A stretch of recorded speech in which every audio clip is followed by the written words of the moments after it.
I'm Cliff Saper, and I served as the editor-in-chief of Annals of Neurology from 2014 through 2021. I would say that the public perception of neurology has generally improved, mainly because of our ability to communicate to the public what we're doing and all of the diseases that we're treating.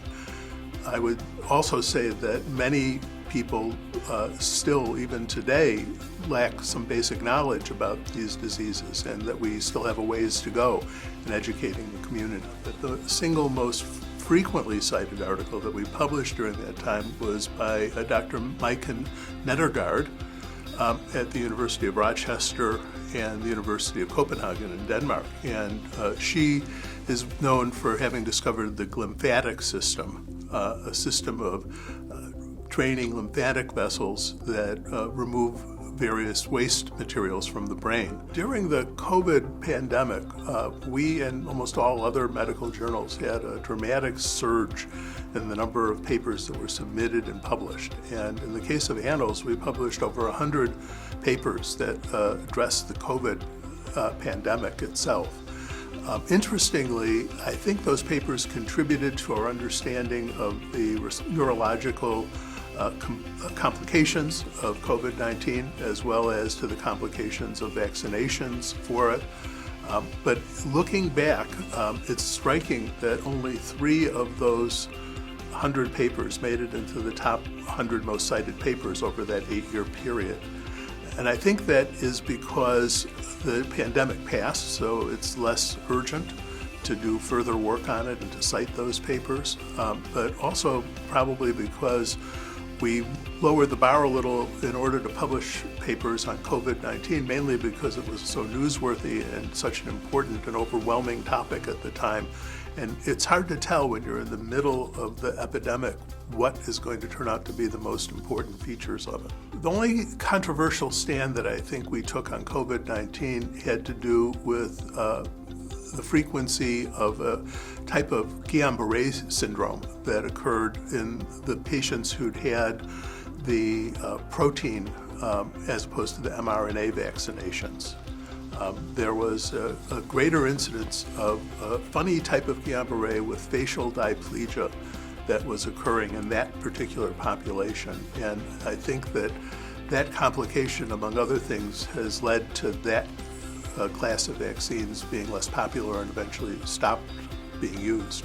When I was a resident, my chief was Dr. Fred Plum, who was the chair of neurology at Cornell at the time. And he was the editor of Annals of Neurology. In fact, he was the founding editor of Annals of Neurology. He had been the editor of Archives of Neurology. The editorial board had a dispute with the American Medical Association, which was the publisher of it, and the entire editorial board left, resigned en masse, and formed Annals of Neurology as a response. And he was the editor of that, and he would send me manuscripts from time to time to review when they were in my area of expertise.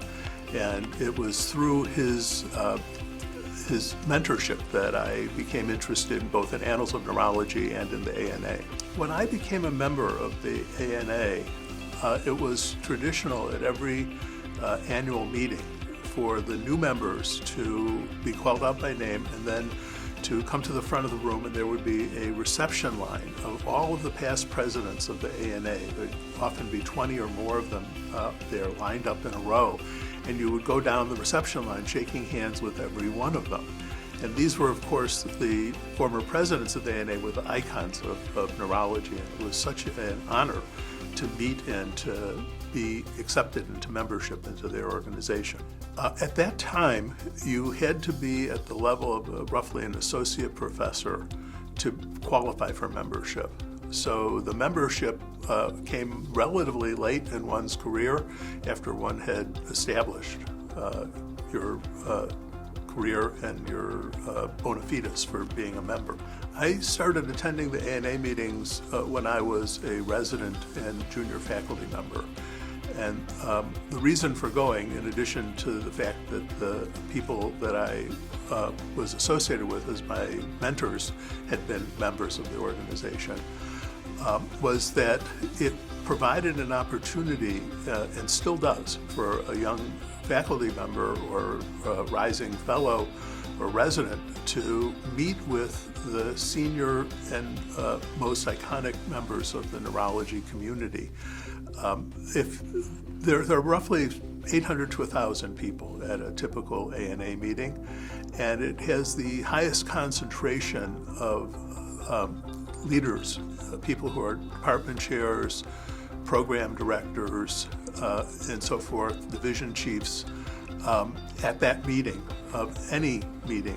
The same people, of course, are members of the AAN, and they go to the AAN meetings, but they're immersed in a sea of about 10,000 other neurologists at that meeting. And so your ability to seek them out and have a casual conversation with them at the meeting is much less than the ANA meeting, where you're literally surrounded by them all the time. Yeah, so I think the ANA is very important because it still serves as a distillate of the senior leadership in academic neurology, and an opportunity for young academic neurologists to establish their relationships with the people who are going to be hiring them, sitting on grant committees, giving out awards over the course of their career.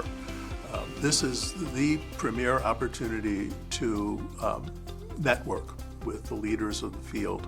It does not exist anywhere else, and I think the ANA needs to continue in that direction. I would urge the young people who are attending the meeting to take advantage of the rich opportunities to learn, but also the rich social opportunities to meet others in their generation who are going to be the leaders with them in the future, and to learn from and make an impression on the people who are the current leaders in the field.